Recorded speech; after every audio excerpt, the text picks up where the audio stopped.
This is an exciting week of racing. It's probably like the last big week or two of racing for the year before we kind of hibernate a little bit until later in the Gulfstream Championship meet. This is the big Thanksgiving weekend cards at Churchill Downs. And also the Hollywood Derby and the Matriarch are going to be run this weekend on the West Coast out at Del Mar.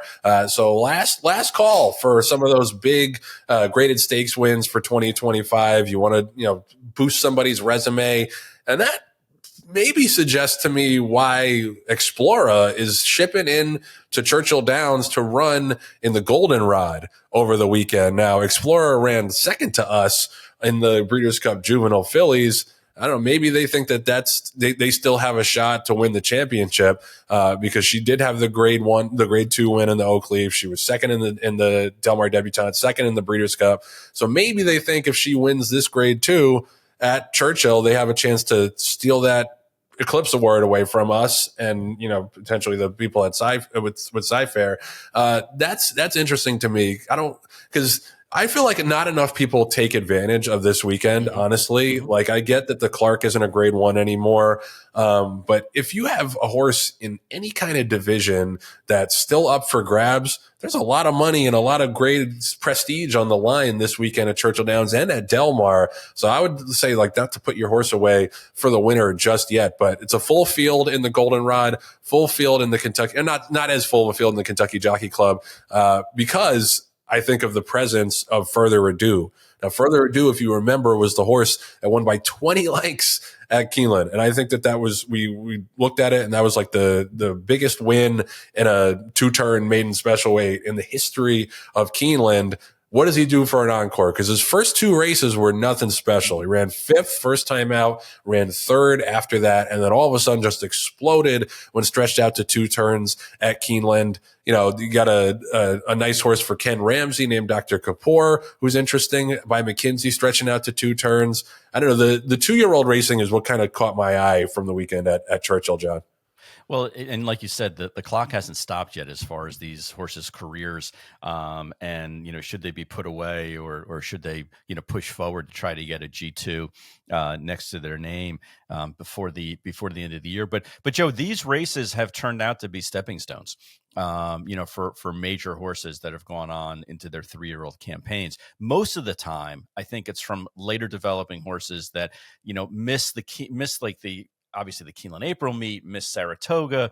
Maybe they just start during the end of Churchill going into the Keeneland October meet, and they're just kind of ramping up their racing career, which is why they're using these races kind of as a springboard for their 3-year-old campaigns. But I'm curious to see how these races play out. I think that there's a lot of good competition in here, like you mentioned, and identified a couple. I wanted to also mention the Mrs. Revere. The grade 2 also coming out this weekend. I love the fact that it's like the Friday or Saturday after Thanksgiving.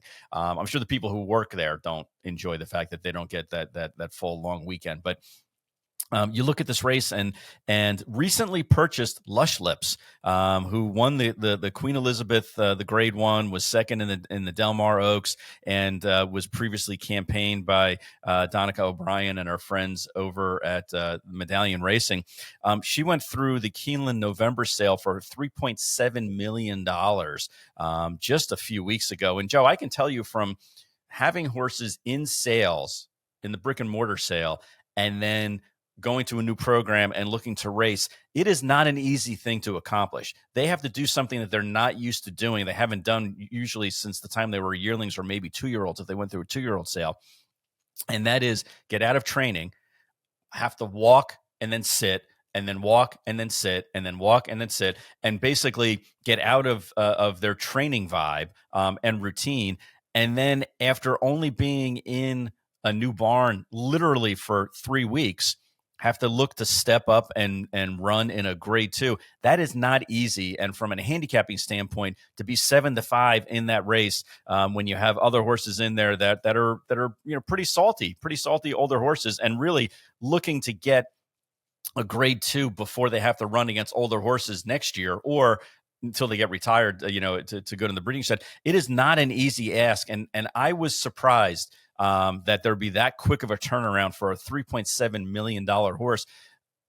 maybe they see it as an opportunity. I don't know. It's not going to be an easy one though, especially pulling the one hole, in this race. Just to clarify, it's for 3-year-old fillies, but there are a lot of seasoned 3-year-old fillies in there. Yeah, that's an interesting point, and I think that's why so many people are like pointing towards the digital sales. Obviously, you're not going to do that with a horse that's going to sell for that much. But one of the advantages of the digital sales is that you don't have to pull them out of training. Right. You basically just ship them, and they're already in their routine. So yeah, that's interesting. I hadn't really thought about that. She does look like the horse to beat clearly on paper, but I think she'd be shorter than that. She'll probably be like 3 to 5. She will. She'll be the favorite. Is what I'm saying. But I think there's a whole card there because it's not easy. Now I'm not saying that Brandon Walsh and his crew can't do it. But I think it's a bigger ask than what they're anticipating it to be.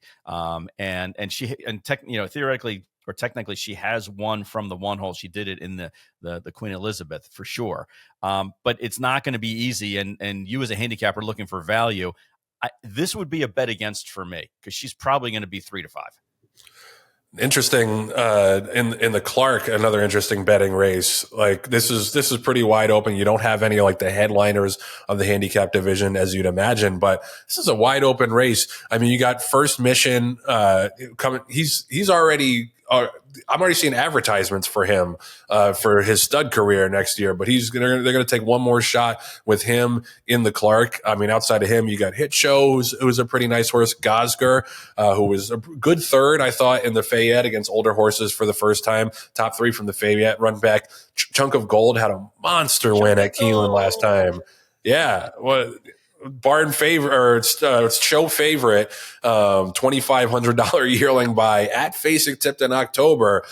He had a huge breakout win at Kentucky last time, to Keeneland last time out. 103 buyer, 1 by 8 1/4 lengths. Rattle and Roll is in here, but the most interesting horse to me is on the outside in Magnitude. Mm-hmm. We talked about him a little bit over the course of the year because other than the big 3. He's the only one to really have those kind of blowout big figure wins on his resume this year amongst the 3-year-olds. He had the 43-1 upset in the Risen Star where he won by almost 10 lengths, got a 108 buyer. He had the big win in the Iowa Derby, disappointed in the Travers, but I thought he ran awesome in the Pennsylvania Derby when he was second to Baeza, 102 buyer. But the way he did it, the way he settled off the pace, because he had been a speed horse heretofore. Like those were his big wins came when he got loose on the lead. The fact that he got denied the lead and still made that brave run in between horses and coming up the inside to get second in that race.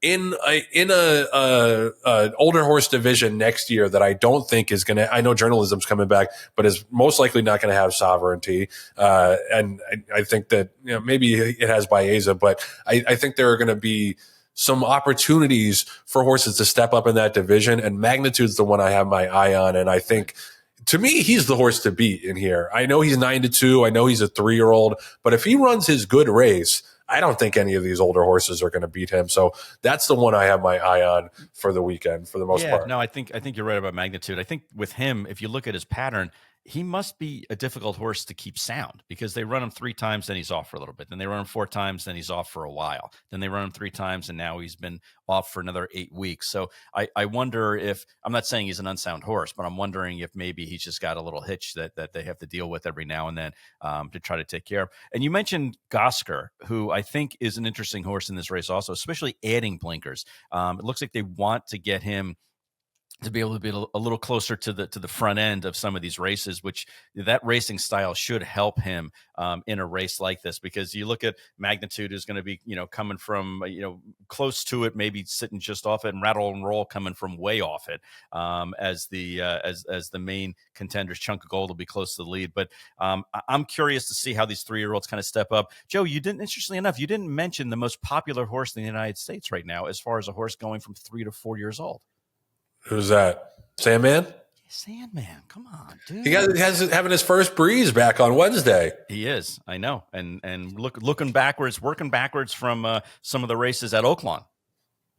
Yeah, no, I mean, I'm looking forward to that because I think he needed a reset, man. Like, obviously he had all that success as a 2-year-old into 3-year-old, and then like ran okay in the Derby, ran well in the Preakness, and then it just kind of fell off a cliff from there. And he just needed a step back. He had the arthroscopic surgery, and now he's ready to rock and roll again. And he always had that pedigree and that look to me of being better as an older horse. Mm-hmm. But it's like the gift and the curse of winning big races early in your 3-year-old year. You're going to go to the Derby, like you're going to go to the Preakness, and now he gets a chance to, kind of refocus. And I'm looking forward to seeing what he can do in 2026. And there's no better place to get some R&R than Mark Cassie's farm in Ocala. So we're looking forward to that. One thing that we have to mention, and I don't want to laugh about it because it could have been tragic, but I'm sure you all have seen the video circulating of the ambulance almost running into the field at Evangeline Downs. And if you haven't seen it, hopefully we can put the video up. But if you watch the video and you haven't seen it, the ambulance is not going to come from where you think it is. No. Usually it's on the outside of the horses. And you think maybe they took like a too sharp of a turn or something. Right. No, the ambulance was coming towards the horses up the rail. And I have yet to see a statement about this. I have yet to see an explanation. I've yet to see really any news stories getting to the bottom of this. Maybe I missed them, but I have not seen them from the major publications. This seems like it should be a big ass story. And I'm just staggered at this. And also, like all the people that spent all weekend yelling at us, I go to the Evangeline Downs Twitter handle and I see their posts. Nothing, no replies, nothing. Where is all that vitriol for the track that almost just had a fucking ambulance run over a field of horses? Maybe train your fire on that instead of two guys speaking positively on something which I know drives you nerds crazy. John, like this was stunning to me. How does this happen? Yeah. Well, number one, it was quarter horse racing and not thoroughbred racing. So let's make sure that we distance ourselves from this issue because God knows we have enough of them here. That's number one. Number two, Joe, this was a field of stake horses. I mean, it wasn't like it was not that it mattered if any horse was in the way, but like this is the cream of the crop for that division down there at Evangeline Downs, and thankfully, as you mentioned, nobody got hurt. But what was the ambulance doing on the inner rail, number one, and going clockwise when the horses are going counterclockwise, number two, and why in God's green earth at the moment that the gate opened, were they like, hey, oh shit, we got to get behind this field in case something bad happens? Like what kind of communication kerfuffle was going on there where they decided at that moment to be like, oh shit, we're supposed to be behind the horses instead of, where we are right now. And why didn't they just go counterclockwise around them to be behind the horses? But anyway, it's kind of like the situation where, you never know of an offensive lineman until they commit a hold. Like nobody ever goes, oh, I wonder how far back the ambulance is going to be in this race or where they're coming from, until there's a major screw up like this. But thankfully, Joe, nobody got hurt. First and foremost, none of the athletes whatsoever, the horses nor the jockeys. The jockeys had the wherewithal to be like, nope, I better get out of the way, and it was a no contest at that point.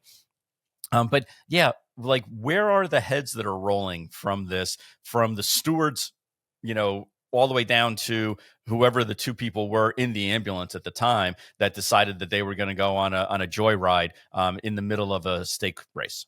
Yeah, I mean, there's so many weird things about this story, and I did look it up that the Pollock Report actually did do a story yesterday or Sunday about it. So at least someone was trying to get to the bottom of it. But I mean, there really were I don't know who's in charge, honestly, at Evangeline Downs, but someone's got to answer for something. Rob Toole, who was the announcer, who didn't seem to notice it when it actually happened somehow, at least gave some quotes to the Pollock Report about what happened.